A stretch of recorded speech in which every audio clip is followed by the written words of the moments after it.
in for fantasy's sake. Week 5 is among us in the NFL season. Yep. And in this episode, we'll be going over trades, close games, waiver wire pickups, and more. Stay tuned.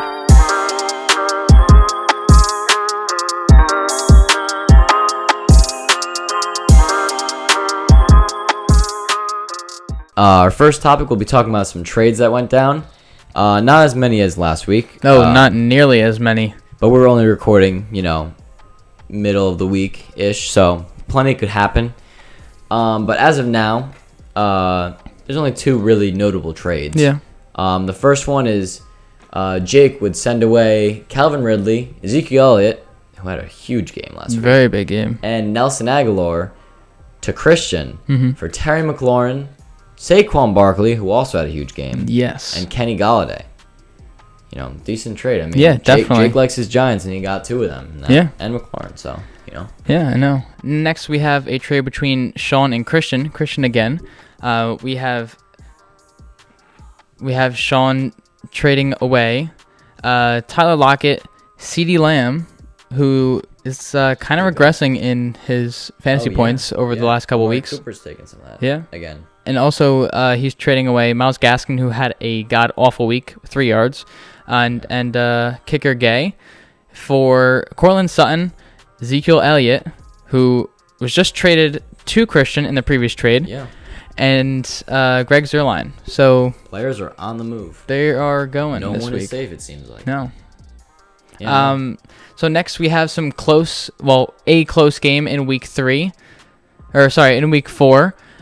We have Mason versus Andrew with a 3.69 margin of victory. Mason got his first win through that. Yeah, first game, first dub of the season. Sweating that one out. I think he had the kicker, Carlson.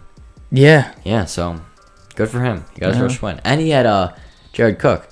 The odds were against him. Oh, yeah, without a doubt. Cook was cooking, bro. Yeah, he came back. It was something like 15 or so points, Jared Cook. I know. He looked good. Yeah. And the biggest blowout of the week, Christian. He had Zeke before he traded him away, and Zeke went off, and his team just looked really great this week. Really did. 139.32 to 73.48. Alex put up a tough week. Yeah. After a lot of trades, that's bound to happen. He's in a transition week, but it was a 65.84 point margin. That's crazy. That is crazy. That is really crazy. That margin is 8 points away from the points Alex scored. I know.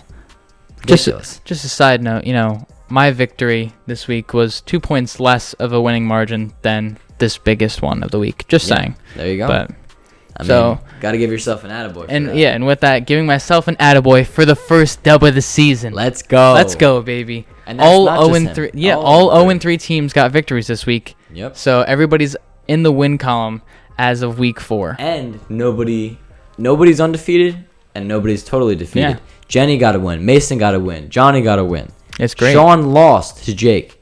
Yeah. Everybody has at least one win and one loss. It's crazy. That's what we like to see. Yeah. And heading into week 5, our standings are right here. Yep. And our power rankings are also right here.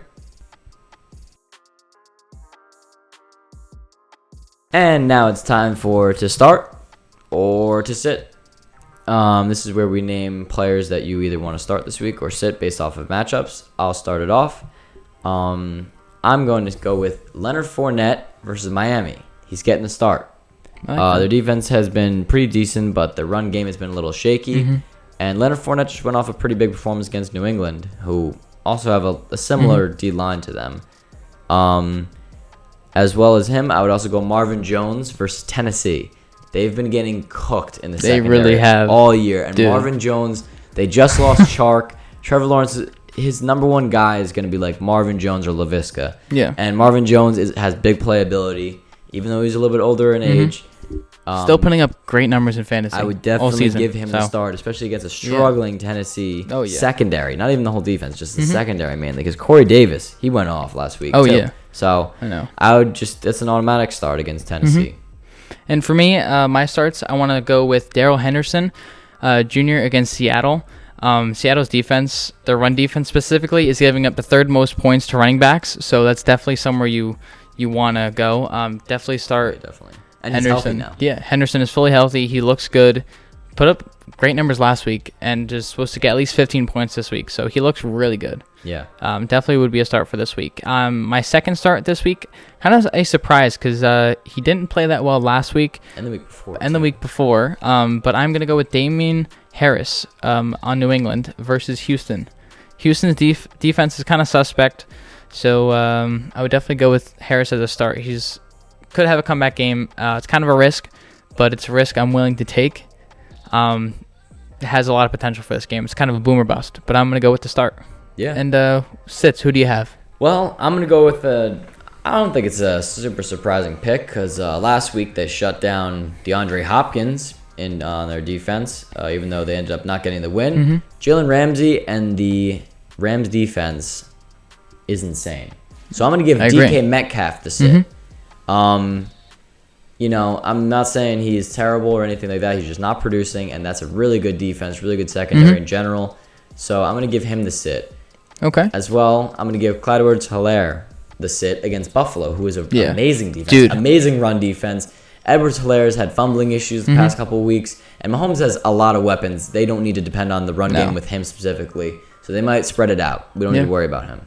They took such a big step. Yeah. So, what about you?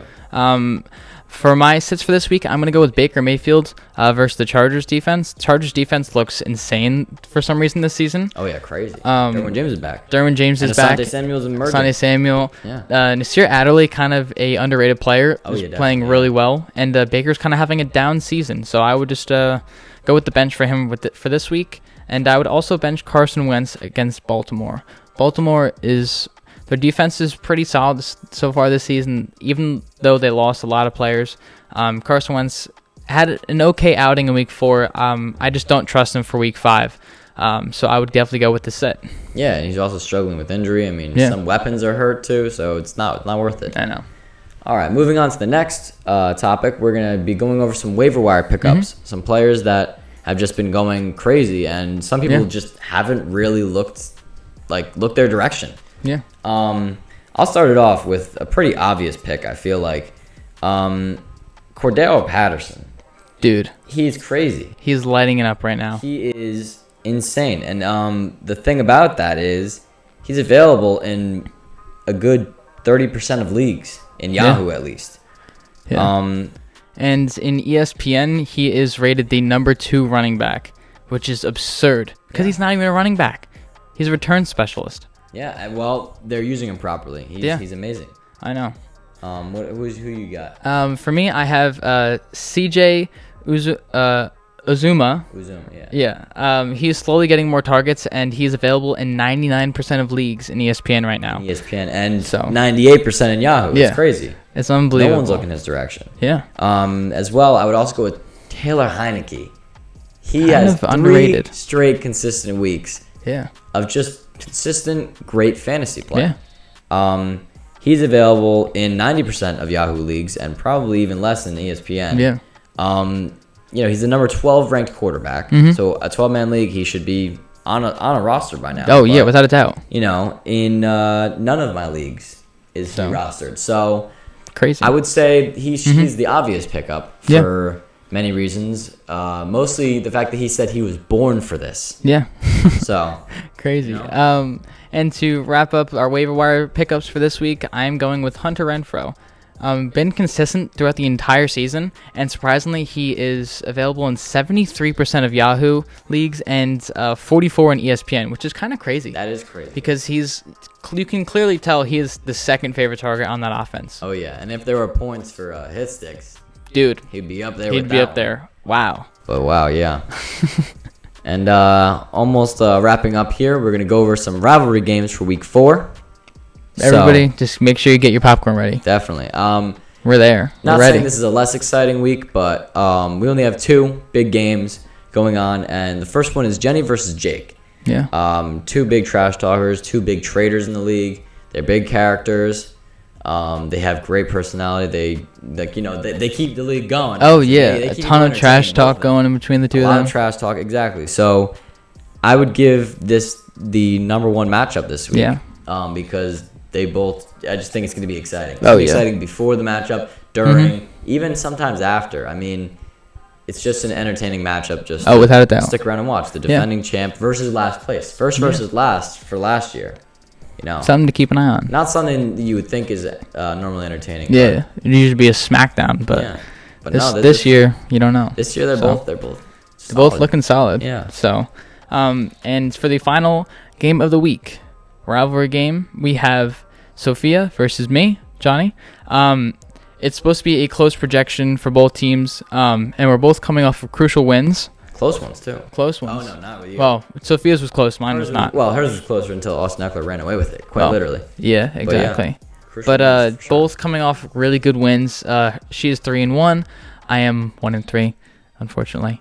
But it's okay. Well, we're on the come up. 4 weeks in the season. There's plenty of time left for my team to turn around, and I think I've turned that corner. So it's definitely a matchup to watch for this week. Oh, yeah, for sure. And that's about all we have for this week for Fantasy's sake. Thank you for watching. Make sure to like, subscribe, and follow the Twitter right here. Yep. Peace. See you guys next week. Also, shout out Pat McAfee.